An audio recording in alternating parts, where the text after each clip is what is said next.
So from now on, we'll talk about the elastic waves in the continuum, chapter 6 of the book. And chapter 6 is about the elastic wave and the elasticity in the continuum material. And chapter 7 is the elastic wave propagation in soils, like a particulate material. And the chapter 8 is about some experimental results and the theoretical results. And 9 is about the laboratory method. Right? Nice. So that's our contents that we're going to cover before the midterm. So this class and the next class will cover the elasticity mostly. So it's about the theoretical part of the elastic wave. So some people use the mechanical waves. Elastic wave and mechanical wave, you can interchangeably use it. Right? So it actually has the same meaning. And seismic wave has different meaning, and acoustic wave also have some different meanings. So depending on the area of your expert or the working area, some people use the acoustic wave or the sound wave or seismic wave. Right? So mostly the earth scientists use the seismic wave because they are looking at the earthquake. We'll talk about it soon. So these are the contents. So why we are using elastic wave or the mechanical wave? So it's a part of the non-destructive testing technique because the wave generates so small perturbation or the little amount of a strain that can recover very easily. So it's still in the elastic regime. So even though you have a stress applied because of this wave generation, that strain will be recovered so that the shape of the material will be recovered. So basically you don't generate any damage. You assume that you don't generate any damage to the material. So that's why we call it non-destructive testing. And during the propagation of elastic wave, because we have a stress, a mechanical stress applied to the material, if we measure the response, we can also get the elastic response of the material. So from there, we can kind of deduce or extract the properties of the soil or the rocks. Right? So for the record, the book is called the Soil Waves, but the theory can be applied to the rock material too. It can be a porous medium or particulate medium actually. So it just depending on difference is the cementation. I think the porosity is the only difference. So you can interchangeably apply the theories described in the book. So we'll talk about terminology. I think if you've taken the elemental or the physics course in the freshman, in the undergraduate, you know what the frequency and the wavelength and what wave numbers are, right? So this is the amplitude of the wave in time domain. So typical signal that we see from the oscilloscope when we measure some sinusoidal wave, right? So you have a wave up and down, going up and down, and the one period is from the one top to the another top, right? So and from here to here we call it period, and the time for that the one wave cycle generates is called a period, and the frequency is the reciprocal of a period, so 1 over t. And the angular frequency omega, how is the angular frequency defined? 2 pi f or 2 pi over t. So that's the angular frequency definition. So this is the time domain parameters, and we can also define some wave parameters in the spatial domain. So it's a spatial scale. So this is a distance. So you can think that this is the source and wave is generated as you go further. So the wavelength is one location to the another location that repeats every cycle, right? Distance between repeating units of the wave pattern. And wave number is a wave property inversely related to the wavelength having units of inverse length. So wave number is a per meter how much cycles you have. That's the definition of the wave number. So this is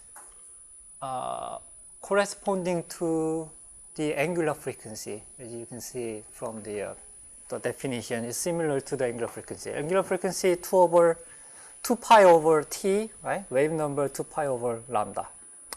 So if we compare here, the left side is time domain, right side is a spatial scale, right? And t, temporal period is t, and spatial period is lambda, angular frequency and spatial frequency kappa, right? Omega and the kappa. I can use the mouse, right? Good. So, so basic assumption, today's basic assumption is infinite and linear elastic and isotropic and homogeneous continuum. Right? So we have a lot of assumptions here, and this is the start of the elasticity. And as we go further, we're gonna relax some of the assumptions that we make here. Think you know the force equilibrium. So to derive the wave equation, there are 3 equations that we need. First is the equilibrium equation, so it's from the force. Right? I think I don't have to derive this one. So the final form is this one, at the bottom equation. And the other equation, the second governing equation is the compatibility equation that defines the strain, elastic strain. So you have a normal strain, epsilon x is what? This is a displacement or deformation, right? Displacement round u over round x. Or you can have the shear strain round ux over round y plus round y over round x, right? And volumetric strain is actually delta v over total volume, right? And that's the summation of the each normal stress in each orthogonal axes. So epsilon x, epsilon y, and epsilon z. Right? And you can also use the divergence term using the this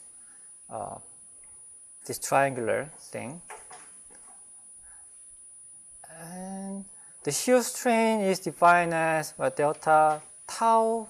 So tau xy is the shear stress, and the g is the shear stiffness. Right? I think we all know that from the materials of mechanics. So we have a force equilibrium equation, and we have compatibility equation that defines the strain. And now the last component is to relate the stress to the strain, right? And normally in the elasticity we use the Hooke's laws, right? So F equals Kx, right? F equals Kx, or the stress equals stiffness times strain. Right? So here you have a stress term and the strain term, and the 1 over E is the stiffness. Right? Or you can express it in tensor style or tensor term. Here the sigma ij is the stress in tensor, and the epsilon ij is a strain tensor. Then in the x-axis, if you look at only the x-axis in one direction, then you can derive this equation, the lambda epsilon volume plus 2g times epsilon x. And this here lambda is also elastic constant. It's like a stiffness, and we call it Lamb constant. Right? Just a different definition. And g is what? Just the shear stiffness that we know, right? The lambda is defined as m minus 2g. What is m here? Constraint modulus, right? So we're gonna learn what the definition of the constraint modulus. So then, okay, here, in general we use these 4 different stiffnesses, or people say the elastic moduli or the elastic modulus, right? And Young's modulus E is the stiffness when you apply the uniaxial load with the free boundary at the lateral side. So you allow the lateral deformation, and if you measure the axial strain, then you can get the Young's modulus, right? E here. So it's like a uniaxial compression test using concrete specimen. It's like the same. And the shear is a simple shear, so you just apply the shear stress and measure the shear strain, right? And the isotropic compression. So, and bulk modulus is like you can think of the air balloon, and you are increasing the external water pressure, and you're measuring the volume change, right? So then, because it's a water pressure increase, you're increasing the stress all around the balloon, right? So it's isotropic stress, and you measure the volumetric strain. So in this case, in 3 axes, x, y, z, you have the same amount of the strain if you have an isotropic material, so that they just multiply the 3 to the epsilon z, or you can just use the epsilon v, right? So volumetric strain. So that's the definition of bulk modulus. And the confined compression gives you the constraint modulus d. Some people use d, and previously we used the m, right? And this is what? The same with the consolidation test. Right? You don't allow any lateral deformation. Right? Okay. So just think about and remember the differences between the elastic moduli, E, G, B, and D. And these all 1, 2, 3, 4 parameters can be correlated, interchangeably correlated by what? Poisson's ratio. Right? So if you know the Poisson's ratio and one stiffness, you can calculate the other 3. Right? Or if you know just only these 2, you can calculate other 3 too. Right? So total you have a 5 constants related to the elasticity of the material. Right? So far okay? 여기까지 이해되죠? 쉽죠? 그죠? So this table summarizes the relations between each parameter, right? E and Poisson's ratio, bulk modulus, and constraint modulus, and shear modulus. And anything particularly interesting part?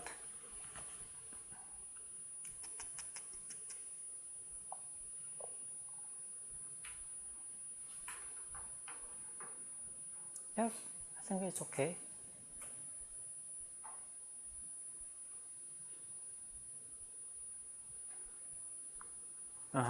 So as long as you know two parameters, you can calculate the other 3. Right? Then you can derive the wave equation using this equilibrium equation, constitutive equation, and the compatibility equations.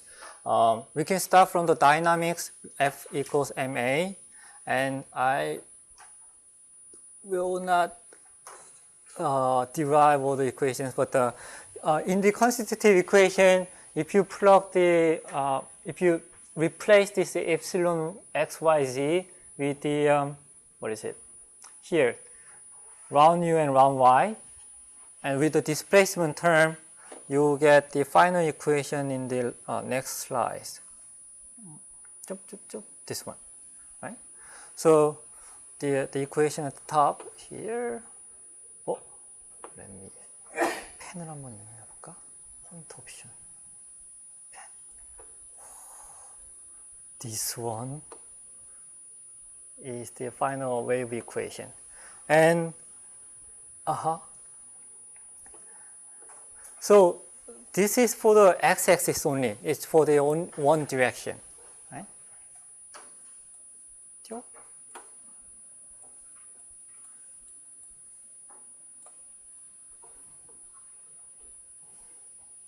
And when you look at the last one here, the wave equation contains the m constraint modulus and the shear modulus, right?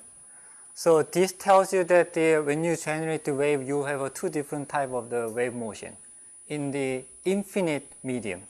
So we are still talking about the infinite medium and the isotropic and the homogeneous and the linear elastic. Right? Good? So then, I have a question. yeah? 아까 슬라이드에서 m 빼기 g 다음에 오른쪽 오른쪽에 G 옆에 이게 델 스퀘어 U가 되는 건 알겠는데 왼쪽에 M 빼기 G 오른쪽에 이게 왜 그 부피 변화율을 X 방향으로 편미분하는 게 되는 건지 이해가 안 돼요. 여기서 라운드 X, 라운드하고 라운드 X를 다 바깥으로 빼면, 그죠? 바깥으로 빼면, 라운드 UX, 라운드 X, 라운드 UI, 라운드 Y, 라운드 UZ, 라운드 G가 되니까 얘는 입실론 Z, 입실론 Y, 입실론 X, 그죠? Volumetric strain is summation of epsilon X plus Y plus Z. 그래서 that you can get the epsilon, the volumetric strain here. Okay? Good question. So then we'll talk about the two different modes in the wave propagation. Here the compression waves is you don't have the lateral deformation. So here the UX, you only have a deformation in x-axis, the direction of the propagation. So that means that you have a compressional waves like a sound, right?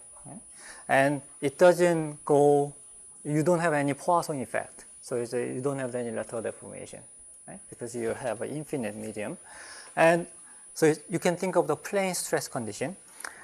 Here, so Uy and Uz is 0. So if you apply this boundary condition to the previous governing equation, this term, and this term will be cancelled.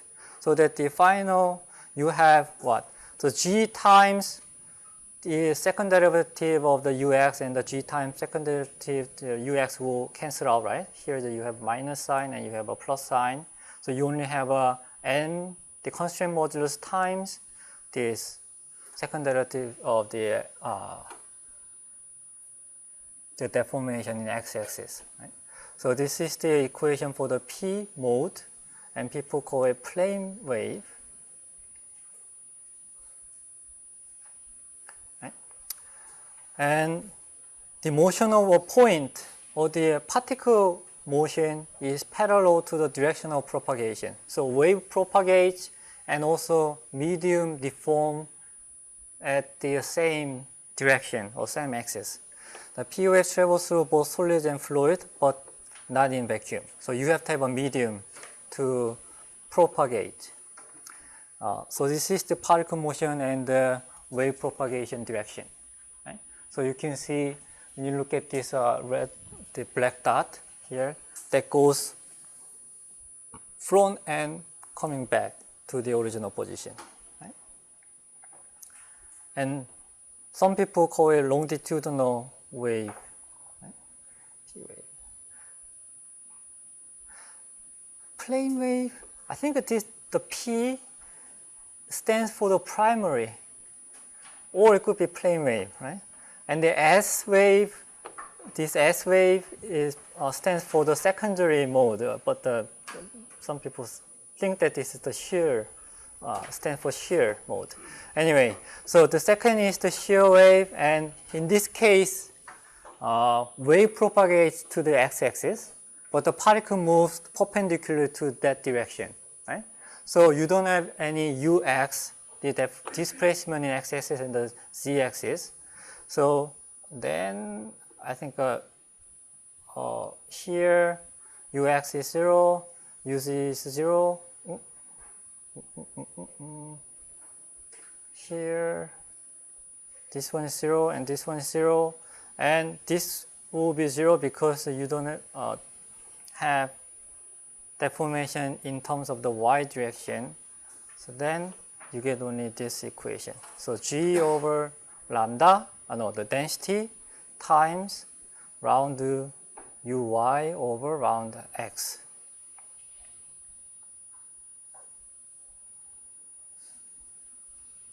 So let me move on.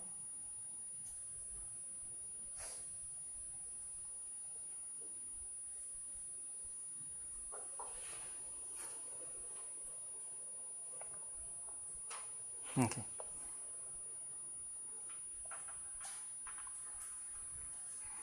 So when we look at the particle motion and the wave propagation direction, you can see that this dot goes up and down only. doesn't move this direction or to the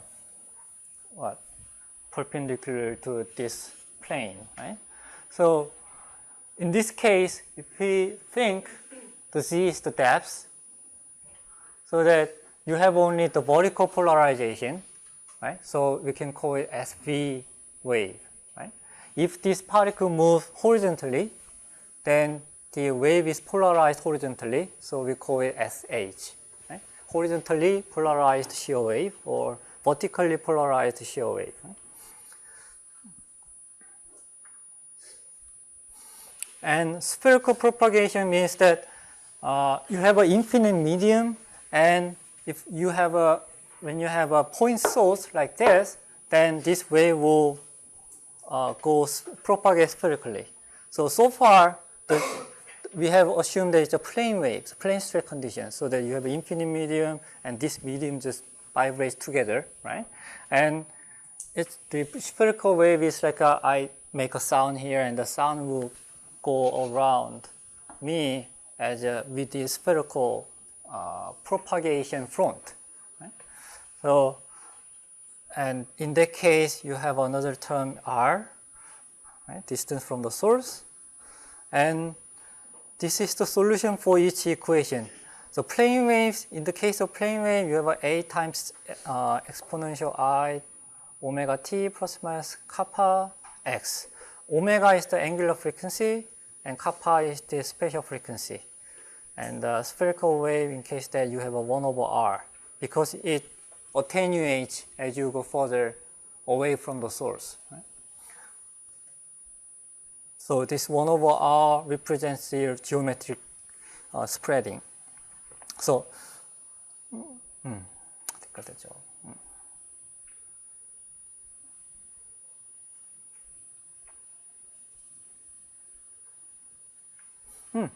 okay. So depending on the frequency of the mechanical wave,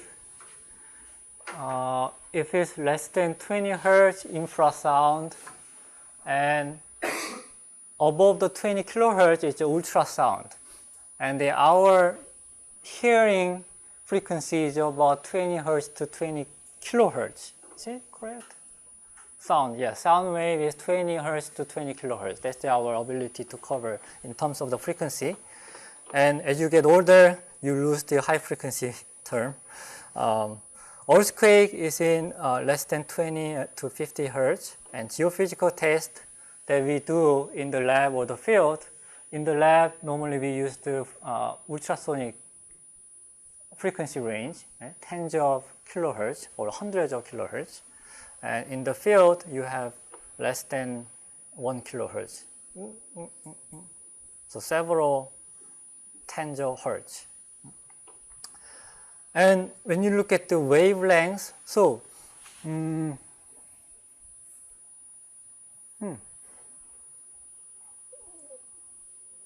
velocity equals what? Frequency times lambda, right? The wavelength. So if we use this frequency and we know the velocity, we can calculate the wavelengths in the medium, right? And normally we know that the sound wave is in the air is about 340 meter per sec. It's like 음파 속도죠. And in the water, you have 1500 meter per sec. And if you compare the wavelengths, infrasound is much larger than 17 meter. Ultrasound is what? 1.7 centimeter. Right? In the water, 74 meter, it's like what? 7.4 centimeter. Right? So if you know the velocity and if you know the frequency, you can calculate the wavelength, or vice versa. Acoustic wave or sound wave, people use it in the mechanical engineering. So when you do the sonar or acoustics, and people use this term, and the seismic waves in the earth science and geophysicists use the seismic wave. Or also geotechnical engineer also use the seismic waves.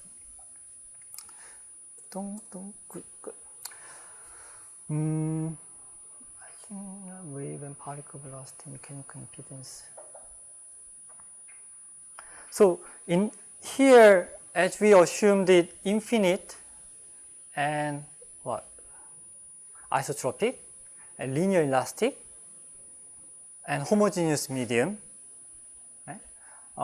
These waves are not functional frequency, so it's not dispersive. So they don't have dispersive behavior. So the phase velocity will be the same with the group velocity. We'll talk about the phase and the group velocity soon. I think there are not much things to tell. And here, when we look at the particle velocity, so elastic wave is a stress wave, right? So you apply the stress, and then it will generate the P wave, right? And when you apply the stress with this kind of a step function, and then you have a stressed region, so that this is the position of the wave front. Wave already propagated to this much, and your medium will have a deformation, right? And that deformed rate is called the particle velocity. And this particle cannot go to here, right? It will stay there, but it just will vibrate a little bit, right? So then, if the vibration is about delta L, right, and U prime is the delta L over delta T, so that's the particle velocity. And we can think from the stressed region, elasticity is elastically, and L times epsilon, right? Here, this is the stress region times epsilon is the delta L, then L over delta T is the velocity of the P wave, and epsilon is the stress region, and then this is this strain can be converted to the stress over the constraint modulus. Right? So you can see that this particle velocity is proportional to P wave velocity and also stress. So if you apply the larger amount of stress to generate the P wave, let's say the P wave, then you have larger particle velocity. But the medium velocity will be different. Medium velocity will be independent from the stress. Right? Because the air, for example, the sound wave, the air velocity, P wave in the air, it doesn't change. No matter you speak up, right? It doesn't matter with the volume. Right? So only the particle velocity is dependent on the stress level. And people use the impedance to see the interfacial behavior, or when you have a composite material and you have a different impedance of the material, then we use this kind of a parameter to see the mechanical behavior in the composite material. And mechanical impedance for P wave is Z, and we use Z, and cause over effect. And here, the stress over the particle velocity. Then, if you plug these equations to here, then impedance is normally the velocity times the density.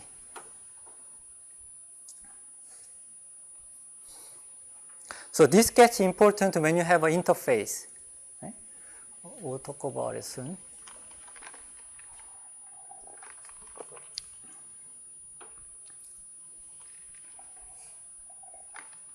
Okay, let's move on. So now we'll relax the infinite space condition. Right? So far we have talked about the infinite linear elastic isotropic homogeneous material, right?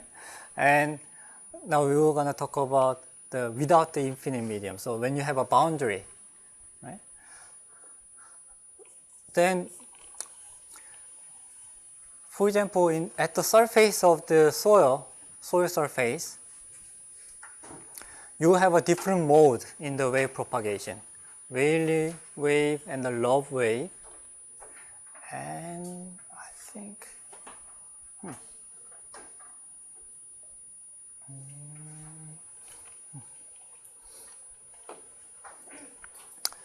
In the surface wave, generally you have a low wave and a Rayleigh wave. Rayleigh wave is very dominant, and it's interesting to see the different wave. P wave, primary wave, compression wave, longitudinal wave, dilation wave. This one is not very often used. Extensional wave, or for shear wave, secondary wave, shear wave, rotational wave, torsional wave. Distortional wave is torsional wave and transverse wave. And the surface wave, you have a lobe wave and the Rayleigh wave. Why we have different mode in the surface? Because you have a different boundary. And for example, let's think about this one. Yeah, I think this is better. So here, this is the soil surface. So I pound the soil surface, and then what do you generate? You generate the P wave and S wave together, right? And at the surface, you have a P wave going to this direction, and also S wave going to the same direction. And at that case, the polarization direction is what? Is it vertical or horizontal? When I pound it like this. Vertically, the shear wave will be polarized in vertical direction, right? So then,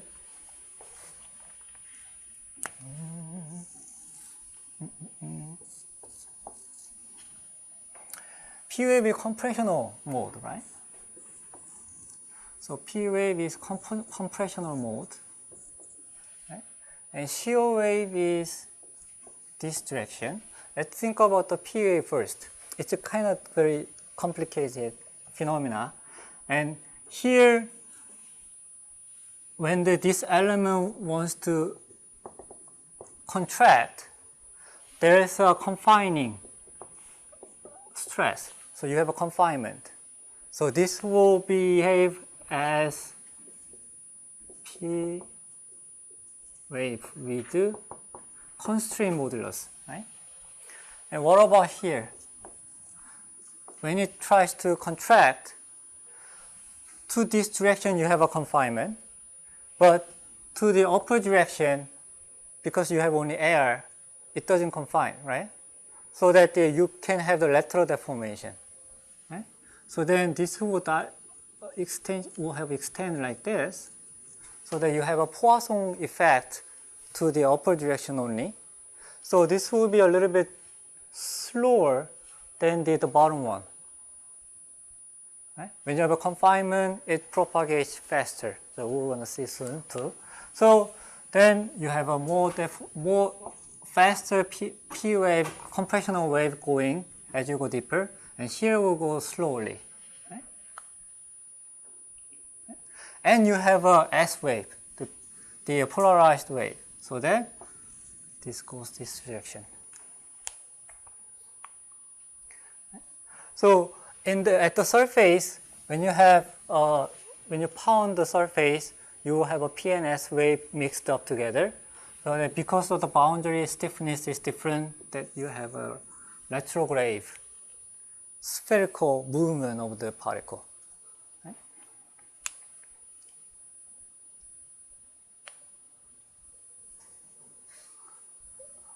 Does it make sense?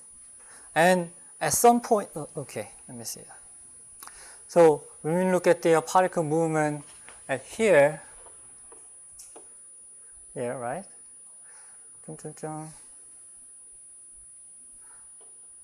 You can see that this goes to this direction, right? So like this arrow, right? And as you go deeper, the amount of the particle velocity decreases, or the amplitude of the particle movement decreases. So amplitude decreases with depth. So the Rayleigh wave it's not pure shear wave.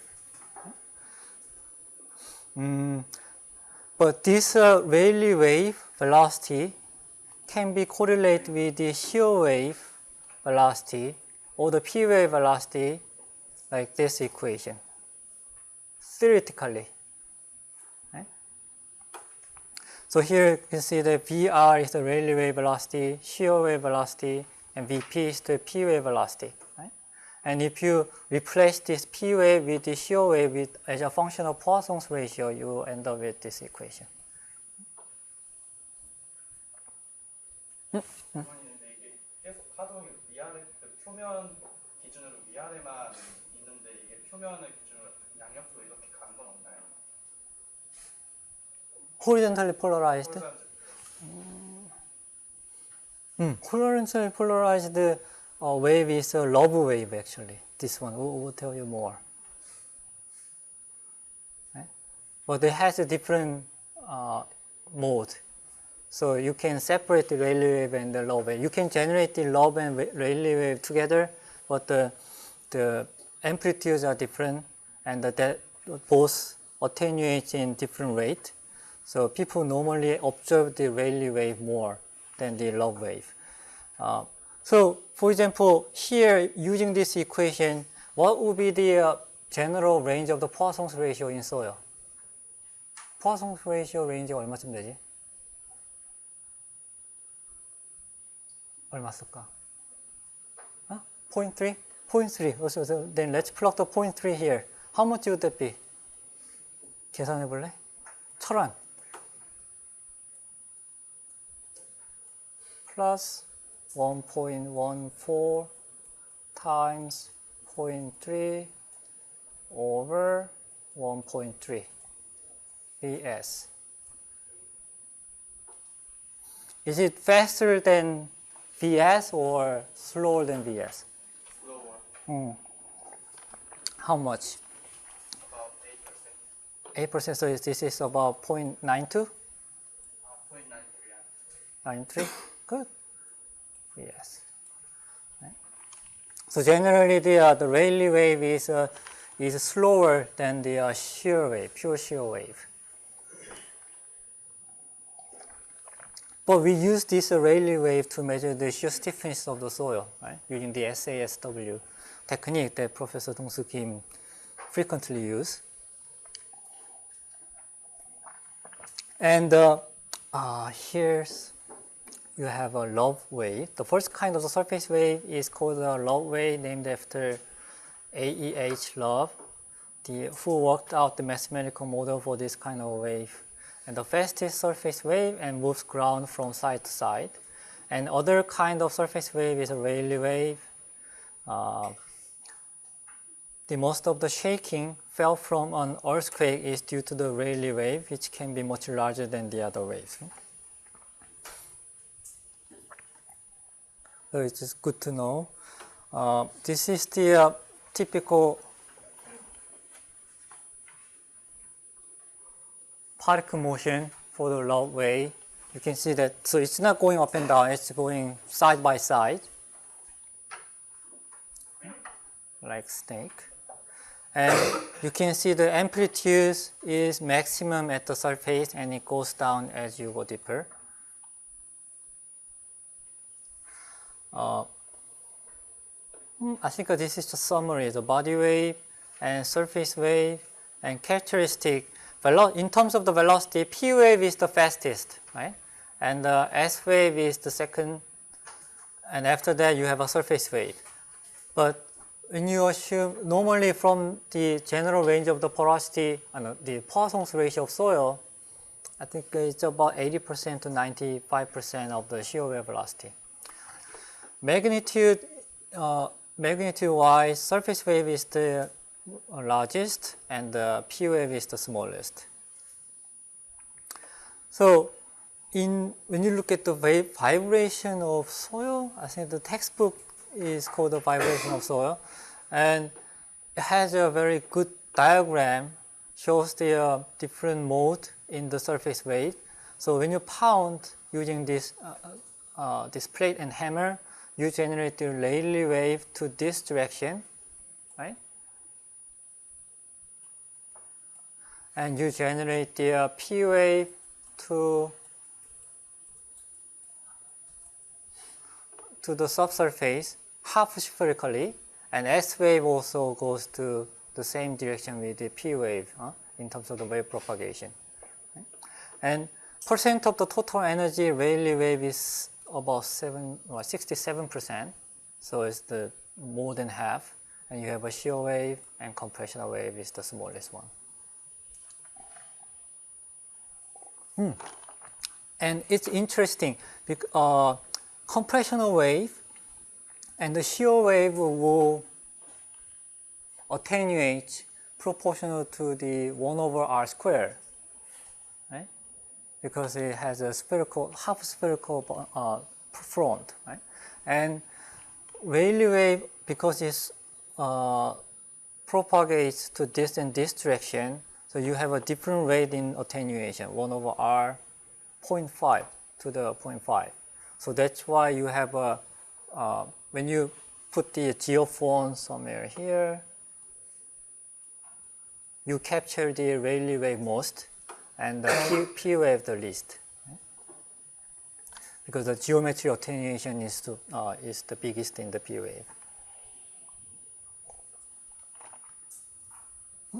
So far okay? Okay, then we'll talk about the rod wave. And rod wave is, you have a cylindrical specimen like this, and the torsional wave means that you are applying the torsional stress to the one end, and that torsional mode will propagate through this rod. Okay? And here this torsional wave velocity is the same with the shear wave velocity.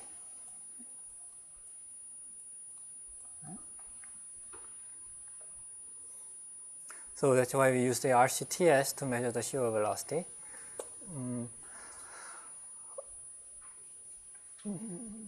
Okay, then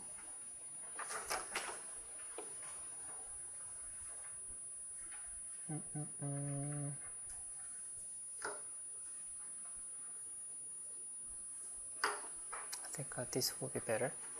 Let's just think about the pile or the rod like this, and you pound it with the steel ball. And when you pound the, okay, here, it's better. So this is the cylindrical rod, and you pound it with the steel ball, and this will propagate, it will generate the P wave or the some wave, right? And will propagate, and it will oscillate inside here, right? And so go back and forth and back and forth. And in terms of the wave mode, we'll have a confinement so that it doesn't deform laterally. Does it deform laterally, or will it deform laterally? So will you have a lateral deformation or not? That's the question when you pound it. Right? So that's a question. So to have the P wave, you should have the infinite medium, right? That means that you don't allow the lateral deformation, right? If you apply very small amount of excitation here, like this, then the wave will propagate with a very small particle velocity or the small particle displacement deformation, so that it may fill the infinite medium, right? And when you apply very big stress here, then it will deform a little bit more, so that it will have the lateral deformation. Then it doesn't anymore, it's not the P wave, right? So then what does it perform? It behaves like uniaxial compression, right? So then you have a Young's modulus governing the wave propagation, not the constraint modulus. Right? So that depending on, so when you do the FFRC, the free resonant column test, depending on the excitation magnitude, you have a different wave velocity. That is true.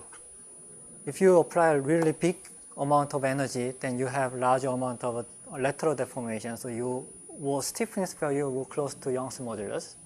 And if you apply very small amount, then it's gonna be close to the constraint modulus. Does it make sense? And also you can relate to the wavelengths. So here,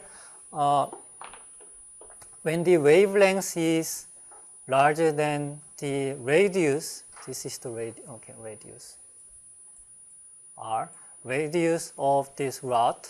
So for example, you have a wave.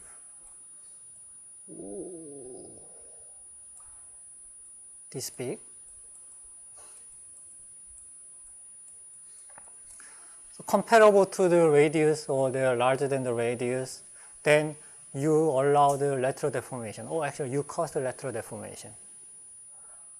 So then this longitudinal wave is called the rod wave. So VR or VL, and you use the Young's modulus instead of the constraint modulus.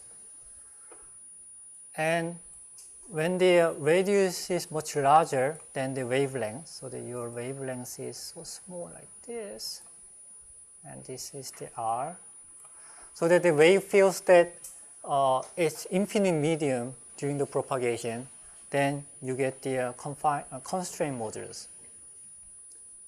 And which one is faster? Of course, P wave faster or the rod wave faster? P wave is faster because you have a confining. So it's like when they want to expand, the outside material is bounding it so that it just push it more so that it can go further at the same cycle.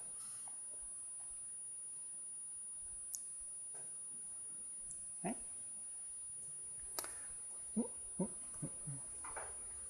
So then let's do a little bit small calculation. I'll give you maybe 2 minutes, 3 minutes to calculate this. You have a sand specimen or the rock. It can be just a cylindrical specimen with a radius of 2.5 centimeter and density 2,000 kilogram per cubic meter, and PV velocity 1,750 meter per sec. Poisson's ratio is 0.3. Calculate the M and E, the Young's modulus and constraint modulus, and compare the longitudinal wave velocity at the 1 kilohertz and the 1 megahertz, and compare the radius over wavelength ratio at 1 kilohertz and 1 megahertz.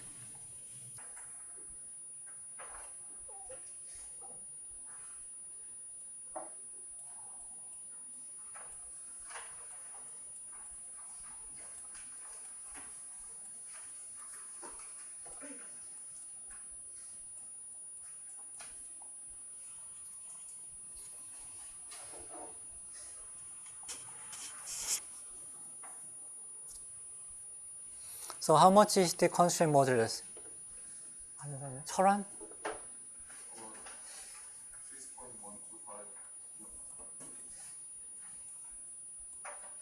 Okay, 6.1 gigapascal. And elastic modulus, it's a little bit complicated, right? I think you need to use the Poisson's ratio. What's the equation for this? Something times constraint modulus.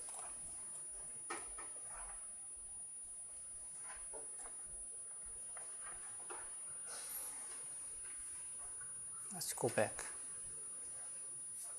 There are table, right? And previous, yeah, here. So using this one, I think you can calculate the constraint modulus, right? 1 plus 1 minus v over 1 plus v, 1 minus 2v.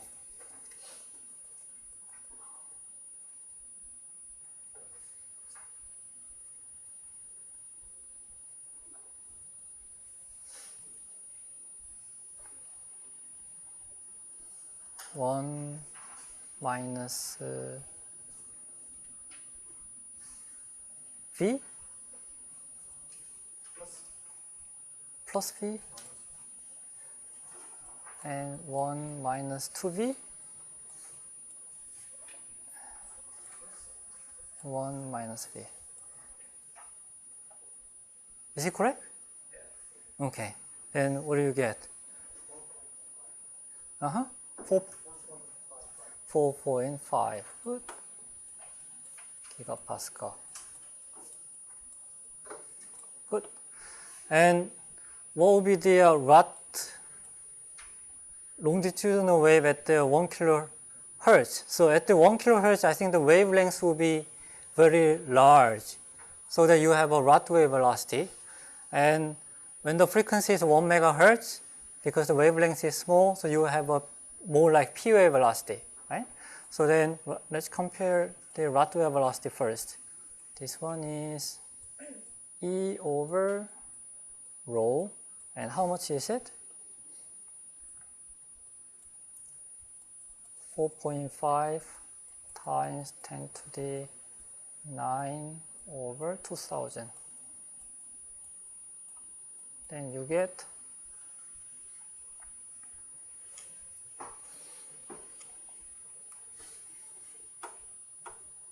anyone? 태진? 아직 안 됐어? VR? 경영?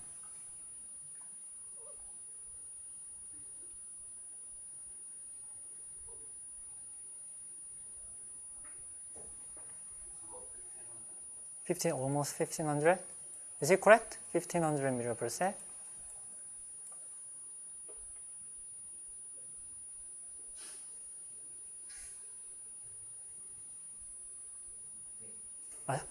Magnus, is it correct? 1500 meter per sec for the rot wave velocity. So this will be at frequency of 1 kilohertz. Sorry for very bad writing. Yeah. It will get better. So then let's get the lambda, the wavelengths for the P wave and the rot wave. So P wave is what? V over F. So 1750 over 10 to the 6 meter. And the rot wave lambda is 1500 over 10 to the 3. So this is 1.5 meter. And P wave, the wavelength of the P wave is, how much is it? It's about 1.7 times 10 to the negative 3, so 1.75 millimeter.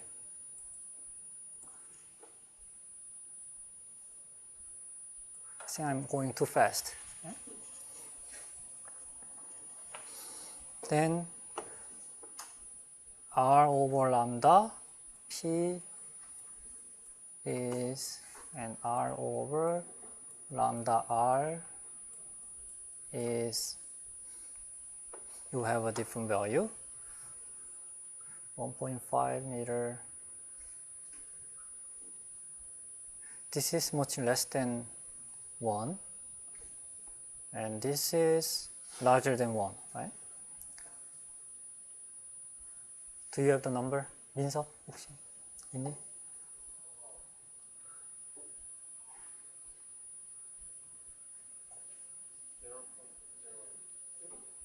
Which one?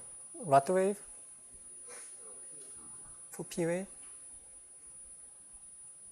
Point. Oh, it can't be. It will be larger than 10. So you have a 25 millimeter. 25 divided by 1.75.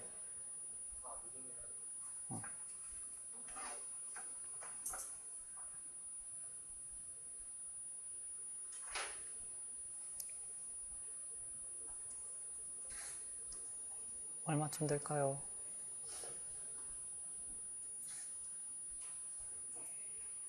기란 누구? 신규 Help me. What's the answer for this?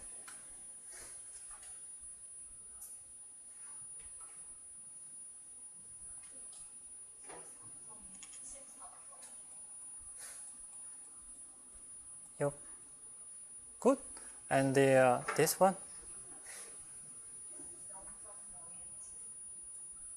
0.075.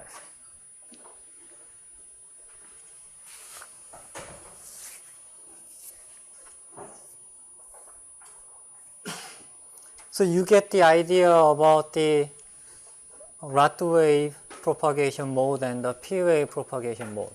Right? So for the P wave, the wave should feel that it's infinite medium. Right? For rod wave should feel that you have a free boundary outside. Good.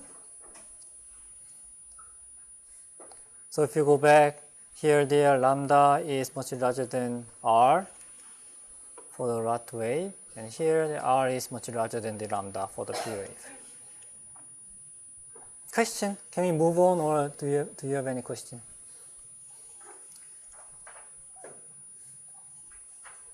괜찮습니까? Okay. Then let's move on. Flexural wave velocity is when you have a wave like this, and so you get this kind of a flexural mode. Right?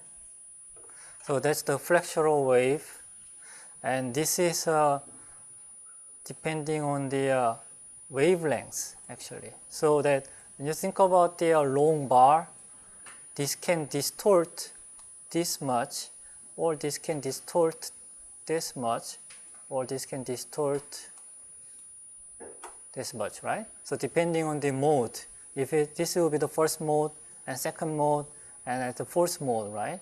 So this lambda wavelength will govern the flexural wave velocity.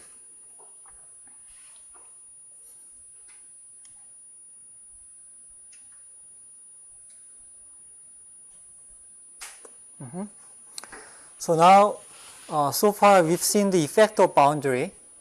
So when you have a boundary, you have a different stiffness at the boundary that generates a different mode on the top of the body wave, PNS wave. And if you relax the homogeneity so that you have an interface, then you have different stiffness. You can have that material, two material can have the different stiffness and different density. So that will give you the reflection and transmission. So, for example, let's start from here. So medium 1, you have an incident wave, and it propagates to this direction, and when it meets the interface at the between medium 1 and medium 2, so then some of the wave will transmit and some of the wave will be reflected. Right?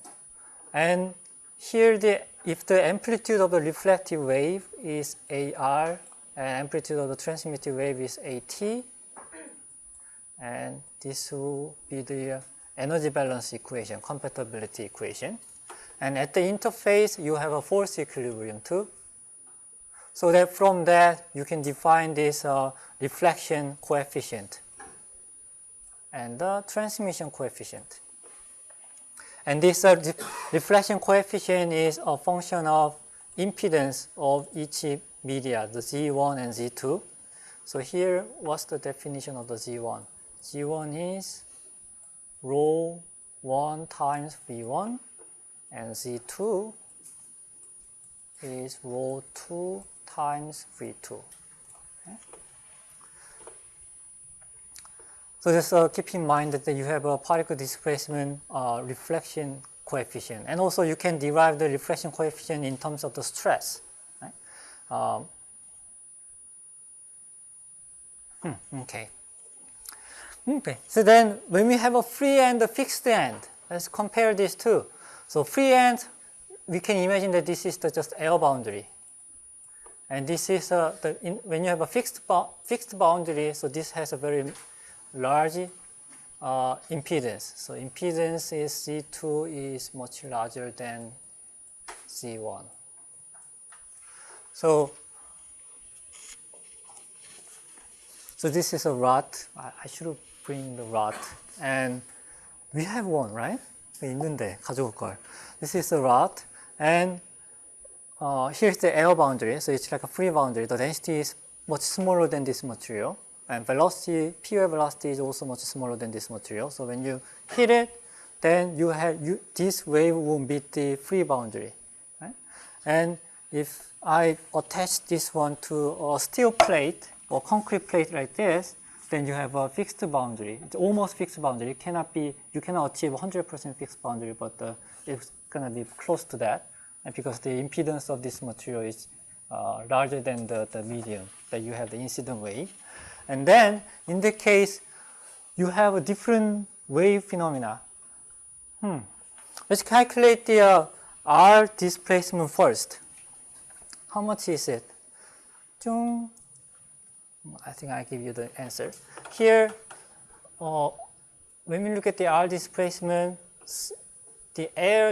let's assume that the density of air is almost 0. So that Z2 is what? 0 and 0. Right? So that you have 1. Transmission coefficient, here Z2 is 0, and you have 2. And in terms of stress, you have 0. Here, in terms of stress, the refraction coefficient is -1. Right? Then, What does the impedance mean in terms of physics? 물리적인 관점에서 그 임피던스가 무슨 뜻을 가지는지, 어떤 의미를 가지는지 궁금합니다. 나도 모르겠습니다. definition에서 you can guess it from definition, just density time velocity. So then what this value means, the displacement, particle displacement reflection coefficient is 1. So then when you have wave like this, then reflective wave will be also the same like this, the same magnitude, and will have the same shape. What about here, transmission part? Displacement is 2 times of that, but stress is 0. So transmitted stress is 0, that means that you don't have any transmitted wave, because you have to have a stress to generate the wave. So in the air medium, you will not have any wave generated in this case, because the density is 0. And in the fixed end, we can calculate, let me, point option. 쭉. Yep. Sorry. Here, let's assume that Z2 is much larger than Z1. So then, this one will be close to -1. So we can Z1, Z1, Z1, Z1, -1, and this one is 0, and this one is 1, and this one is 2. Right? So then when you have stress going in like this, and the reflective wave will have different phase coming out.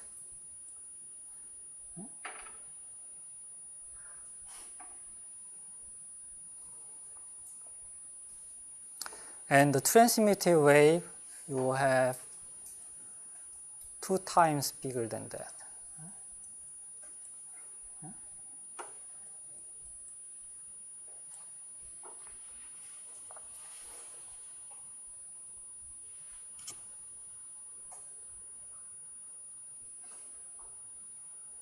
So have you guys ever done the FFRC test? FFRC test 해본 사람? 기련이 해봤니? 아니, FFRC. 신규 you did, right? So when you do the FFRC test, you have an accelerometer at one end.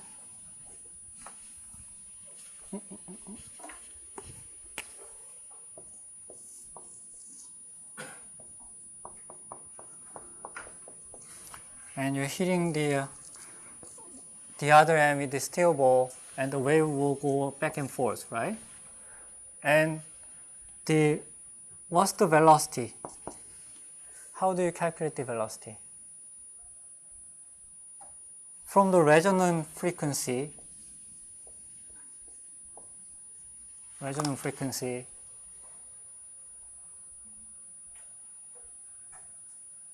mm-hmm. 2L times F, right? So 2L means the wave goes this direction, maybe from here, this direction to other direction. So just go back and forth. So then you have a one cycle, right? And when you have, I think I should put the accelerometer here. When you have a fixed end, in that case, let's start with the positively polarized wave. So this kind of a stress wave goes from this direction,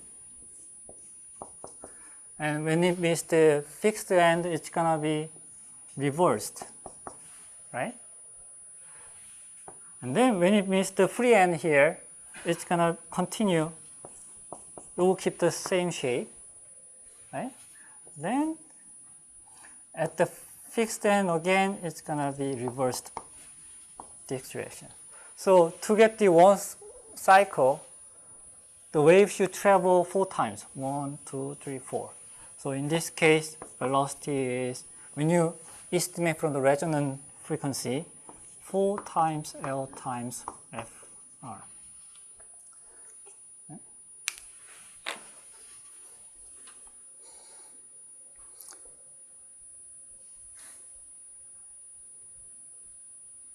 Mm-hmm.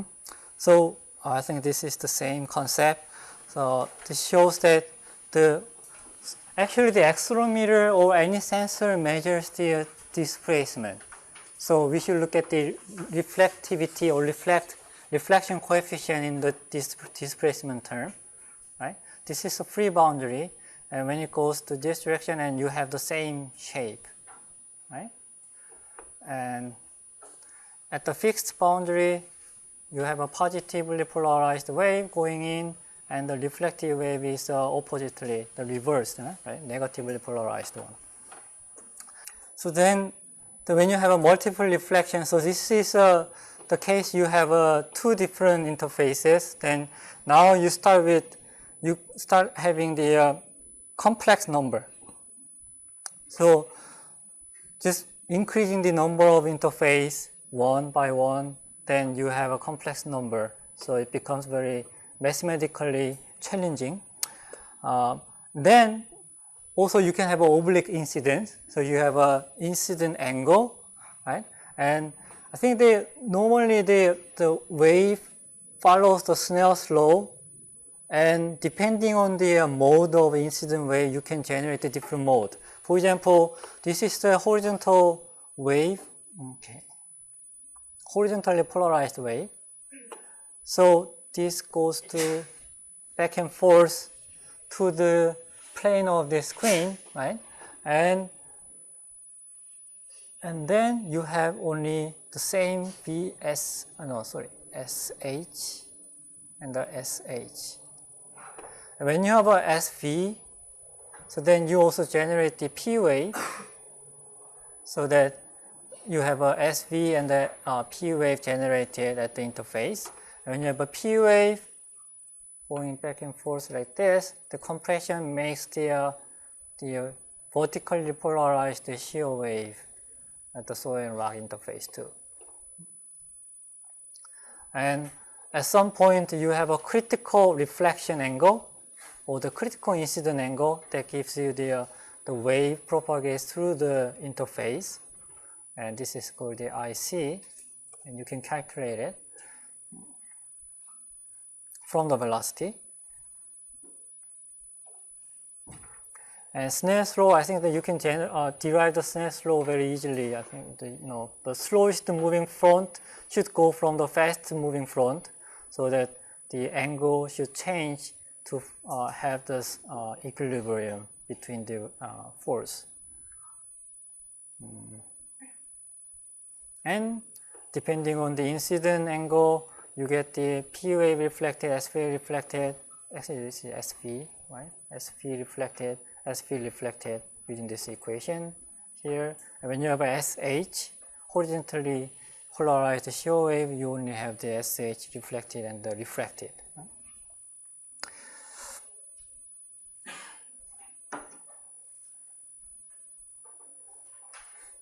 I think